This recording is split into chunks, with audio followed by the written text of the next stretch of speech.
ছোলা ছোট এই খাবারটিকে কম বেশি আমরা সবাই চিনি, তাই না? কিন্তু এর পুষ্টিগুণ সম্পর্কে কি সত্যি আমরা জানি? রমজানে সারাদিনের ক্লান্তি দূর করা, শক্তি বাড়ানো আর শরীর সুস্থ রাখার গোপন রহস্য লুকিয়ে আছে এই ছোট্ট খাবারটিতে। তাই আজকের ভিডিওতে আমরা জানবো ছোলা খাওয়ার 5টি আশ্চর্যজনক উপকারিতা সম্পর্কে।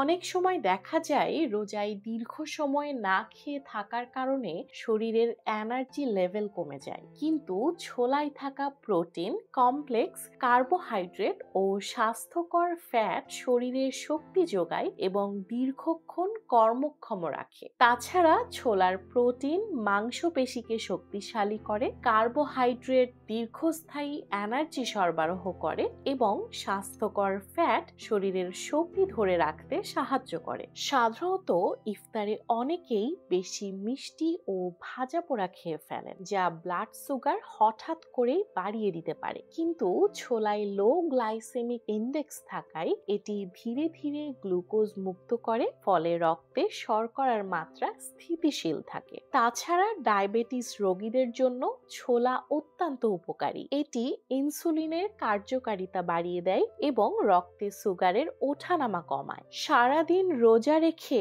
পানি না খাওয়ার ফলে শরীরে পানির ঘাটতি দেখা দিতে পারে, যা মাথা ব্যথা, দুর্বলতা ও ক্লান্তি বাড়িয়ে তোলে। তবে ছোলা শরীরে পানির ভারসাম্য রক্ষা করতে সাহায্য করে, কারণ এতে রয়েছে পটাশিয়াম, ম্যাগনেসিয়াম ও ইলেকট্রোলাইট। তাছাড়া পটাশিয়াম পানির ভারসাম্য বজায় রাখে, ম্যাগনেসিয়াম শরীরকে চাঙ্গা রাখে এবং ইলেকট্রোলাইট শরীরের ডিহাইড্রেশন প্রতিরোধ করে।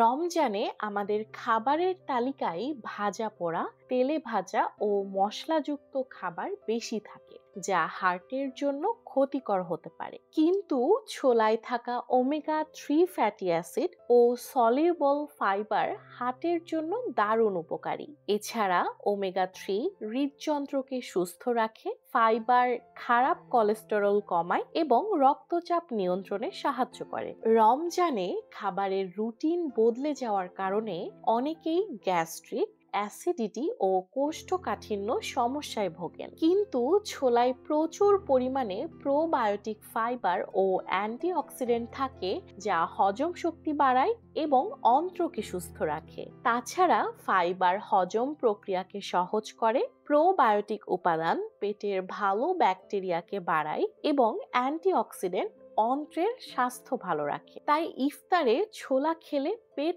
থাকবে হালকা, হজম হবে ভালো আর তারাবির নামাজেও কোনো অস্বস্তি থাকবে না।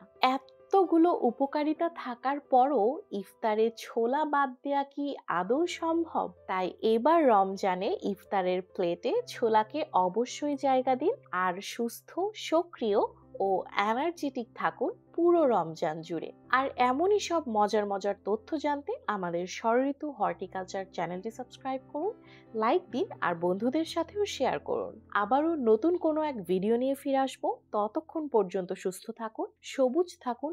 ধন্যবাদ সবাইকে।